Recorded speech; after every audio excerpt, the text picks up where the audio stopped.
নমস্কার বন্ধুরা, মোয়ের হেসেলে আপনাদের সবাইকে স্বাগত। আজকের রেসিপি দুর্দান্ত স্বাদের পটল চিংড়ি। বিয়ের বাড়িতে যেমন পটল চিংড়ি খেয়ে থাকেন, একদম সেরকমই স্বাদ।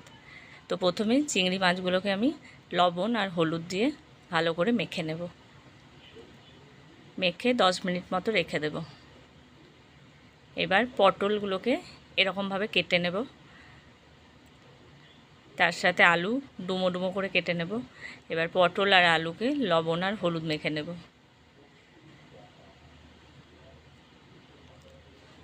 এবার একটা কড়াইয়ে সর্ষের তেল দেব।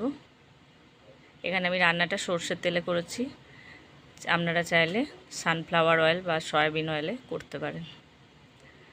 এবার পটল আর আলু কড়াইয়ের মধ্যে দিয়ে দেব। এবার ভালো করে ভেজে নেব।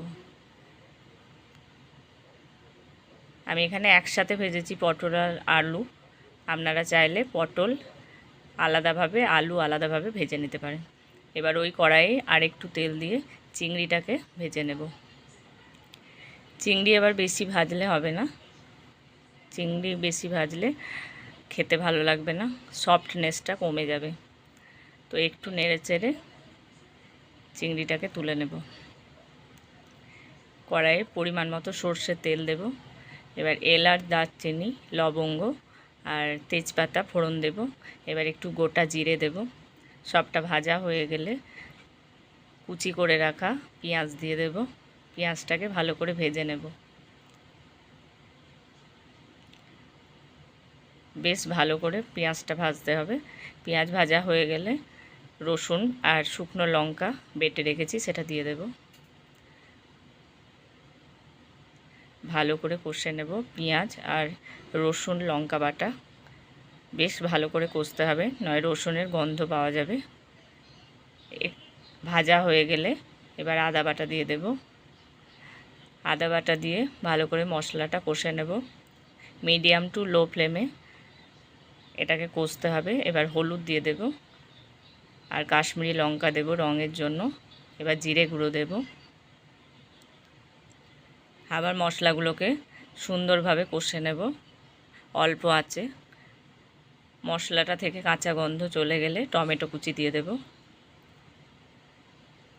টমেটো কুচি দিয়ে একটু নেড়ে পরিমাণ মতো লবণ দেব, যাতে টমেটোটা তাড়াতাড়ি নরম হয়ে যায়।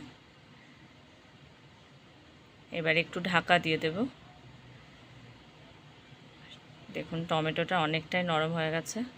এবার কিছু কাঁচা চেরা লঙ্কা দিয়ে দেব। আবার ভালো করে সব শুদ্ধ মশলা কষে নেব। এখানে মশলাটা ভালো করে কষতে হবে, টমেটোর কাঁচা গন্ধটা যাতে চলে যায়, নইলে স্বাদ ভালো আসবে না। এবার আগে থেকে ভেজে রাখা আলু আর পটল দিয়ে দেব। আলু পটল মশলার সাথে ভালো করে কষে নেব। এবার ভাজা চিংড়িটাও দিয়ে দেব। এবার সব শুদ্ধ ভালো করে কষবো 2 থেকে 3 মিনিট মতো।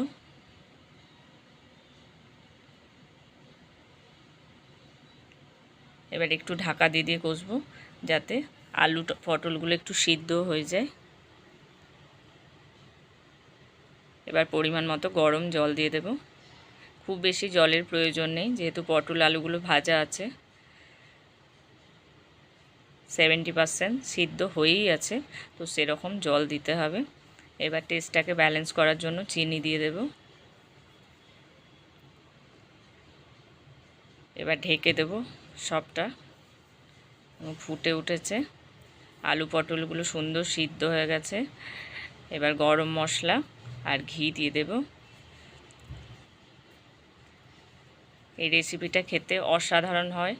আমি এখানে এর গন্ধটা পুরোপুরি পাচ্ছি, দেখেই লোভ লাগছে। খেতে তো দুর্দান্ত হবে জানি। ভিডিওটি ভালো লাগলে লাইক করবেন, শেয়ার করবেন, রেসিপিটি অবশ্যই ট্রাই করবেন এবং কমেন্ট করে জানাবেন কেমন লাগলো। আমার ইউটিউব চ্যানেলকে সাবস্ক্রাইব করবেন এবং ফেসবুক পেজকে ফলো করবেন।